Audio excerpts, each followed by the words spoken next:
Et je dis toujours à mes joueurs, c'est très facile de jouer au football, mais c'est très compliqué de bien jouer au football, c'est très compliqué. Le dispositif tactique est important au départ. Au départ, c'est-à-dire qu'effectivement, si le dispositif tactique est clair, ça rassure les joueurs.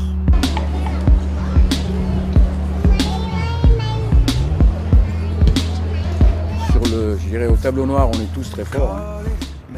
On a toutes les solutions sur le tableau noir, mais quand on est sur le terrain, c'est tout à fait autre chose. On peut imaginer une disposition et puis qui est mise à mal. Il suffit de voir le mondial, par exemple, le Brésil qui s'est fait laminer, voilà, où on a vu une équipe complètement perdue, alors que ce sont des joueurs qui ont l'habitude de ces grands matchs.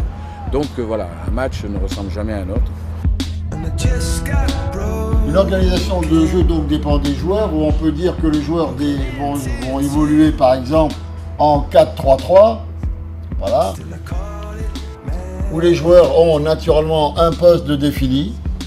Et sur cette organisation de jeu maintenant, il va se greffer forcément quelque chose qui s'appelle l'animation de jeu. Sur cette animation de jeu, naturellement, c'est ce qui fait l'intelligence tactique des joueurs qui ont acquis au cours des séances d'entraînement un savoir-faire. Et c'est ce transfert du savoir-faire au match qui va faire que le jeu va naturellement avoir une incidence sur cette animation. Ça se fait à l'entraînement, à base de jeu, à base de mise en place, sans adversaire, avec adversaire, en infériorité numérique, en supériorité numérique. Et après voilà, c'est de retranscrire à l'entraînement ce qu'on va retrouver le week-end sur le terrain. Certains joueurs sont plus à l'aise dans un système, par exemple avec 4 milieux de terrain ou avec 5 milieux de terrain, ça dépend. Mais si vous voulez, d'une manière générale, le football se joue, c'est quelque chose de simple, il ne faut pas trop le compliquer. Vous avez 4 défenseurs, vous avez 3 milieux de terrain et 3 attaquants. Ou 4 défenseurs, 4 milieux de terrain et 2 attaquants, c'est plutôt ce système qui est en vogue actuellement.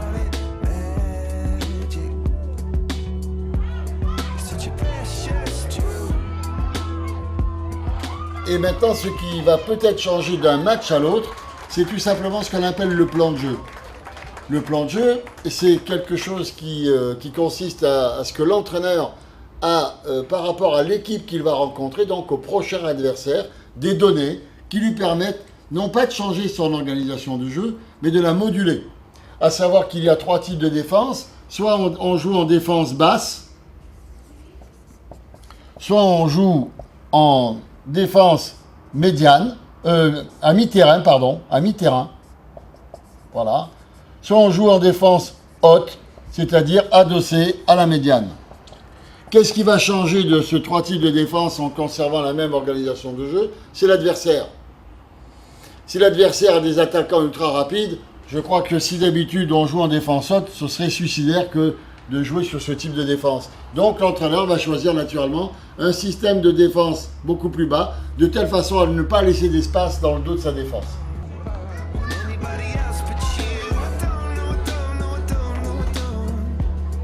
Quand on parle encore une fois d'organisation de jeu, on parle de complémentarité de jeu entre les joueurs. Changer un joueur, ça veut dire peut-être en changer 2 dans la même ligne ou en changer 2 dans le couloir. Parce que naturellement, on doit retrouver la même complémentarité et la même efficacité défensive ou offensive de l'équipe.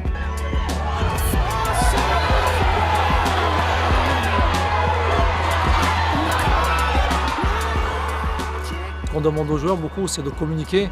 Si un joueur qui est mal placé ou qui est mal replacé, il y a toujours un qui doit le rappeler de façon à toujours garder l'équilibre au sein de l'équipe. Donc ce qu'on demande, c'est qu'au niveau de chaque ligne, on ait un leader un leader de chaque ligne qui va replacer les joueurs qui sont devant lui et qui sont à côté d'eux, et pour essayer de garder toujours ce dispositif le plus clair possible. Et nous, on peut être acteurs sur ce coup-là, mais les joueurs le sont aussi. On le voit d'eux-mêmes. C'est l'intelligence de jeu qui va permettre ça. Il y a des joueurs qui vont rapidement voir que là, ce côté-là est plus faible ou ce côté-là, ils vont rectifier. Ils vont s'adapter à ça pour pouvoir trouver la faille. Mais c'est pas figé. Voilà, c'est vraiment ça le mot, c'est que ce n'est pas figé. Ça se modifie dans le match.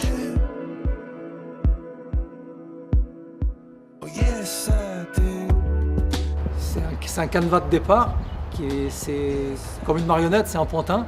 Puis après, ça va s'animer, ça va bouger en fonction des joueurs sur le terrain, de l'adversaire, du score, de l'évolution. Si on sent justement que l'adversaire a trouvé nos failles à nous, et nous là on est là pour rectifier, de dire voilà, là on va renforcer ce côté-là, le milieu de terrain on va le densifier, etc. pour pouvoir les attirer sur le côté par exemple. On va densifier, on va mettre 4 milieux de terrain et les gens vont passer par côté et nous on va les attendre sur ce côté-là. C'est-à-dire nous ça c'est notre travail tactique. Il n'y a que 2 solutions sur un match de football. On a ou on n'a pas le ballon. Quand on a le ballon, on est forcément en phase offensive. Quand on n'a plus le ballon, on est forcément tous en phase défensive. Ce qui veut dire que tous les joueurs sont concernés par l'action offensive ou l'action défensive, avec quelque chose qui, naturellement, sur lequel les entraîneurs travaillent de plus en plus, c'est la phase de transition.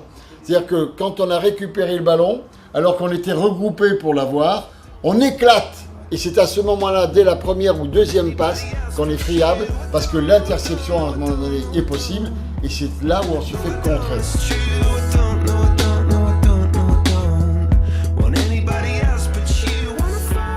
Parfois, après il faut avoir le courage de le faire, c'est pas évident, c'est de modifier ce dispositif-là, mais à condition de l'avoir préparé avant. Et c'est pas évident, on n'a pas toujours le temps de préparer des dispositifs, c'est-à-dire clairs et qui fonctionnent.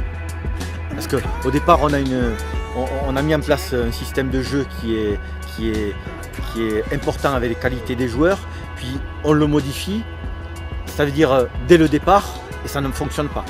Même si dans le match ça peut fonctionner à un moment donné, pour une phase de jeu, ça il faut avoir travaillé longtemps avec une équipe, il faut avoir des joueurs qui ont compris ce système-là, etc. Vous voyez, on ne peut pas passer du jour